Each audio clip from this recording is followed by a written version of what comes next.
গায়ে বাংলাদেশের পতাকা থাকে তাকে কিভাবে লাঠি দিয়ে উত্তম মাধ্যমভাবে মার দেয়, বেদম আকারে মারপিট করছিল। একজন নারী হয়ে কিভাবে করে? আমিও তো একটা নারী। উনি ফ্যাসিস্ট খুনি হাসিনাকে কল করে জানায় যে আপা আমার ওপর আক্রমণ করা হয়েছে, যে আমরা তাদেরকে ছাড় দিয়েছি। সেই ছাড়ার পরিপ্রেক্ষিতে তারা দেখা যাচ্ছে যে জুলাই যোদ্ধাদের বিভিন্নভাবে ওরা যারা ফ্যাসিস্ট চলে গেছে কিন্তু তার যে কি বলে ছায়া ছত্রছায়া দোসররা কিন্তু এখনও অবস্থান করছে। আজকে আমাদের জায়গায় যদি আওয়ামী লীগ সরকারের লোকজনরা থাকতো তাহলে তাদেরকে এই দেশে বসবাস কি গুম খুন নির্যাতন এবং আয়নাঘরে রাখতো। কিন্তু আমরা তাদেরকে ছাড় দেওয়ার মানে এই না যে আমার জুলাই যোদ্ধা ভাই বোনদের উপর তারা আক্রমণ করবে।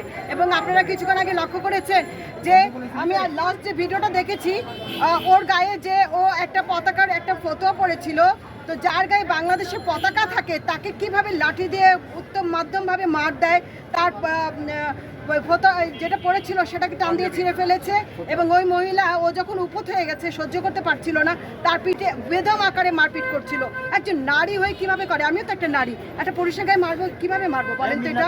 তাছাড়া এইখানে আরেকজন শহীদের বাবার কথা বলছিলেন, উনি শহীদের বাবা বলার পরে ওনার উপর আক্রমণ করা হয়েছে। কেন এগুলো কেন করবে? আর আপনারা আরেকটা কথা শুনবেন, উনি ফ্যাসিস্ট খুনি হাসিনাকে কল করে জানায় যে আপা আমার ওপর আক্রমণ করা হয়েছে। আর ভদ্রমহিলা ওইখান থেকে বলেন তো, ভদ্রমহিলা বলবো তো, ওই ভদ্রমহিলা আবার এখান থেকে বলতেছে যারা আওয়ামী লীগের আপা বলে আমি খুব কাছাকাছি আছি। আরে কাছাকাছি কেন? আপনি দ্রুত আসেন না, আমরা আপনাকে স্বাগতম করবো ইনশাল্লাহ।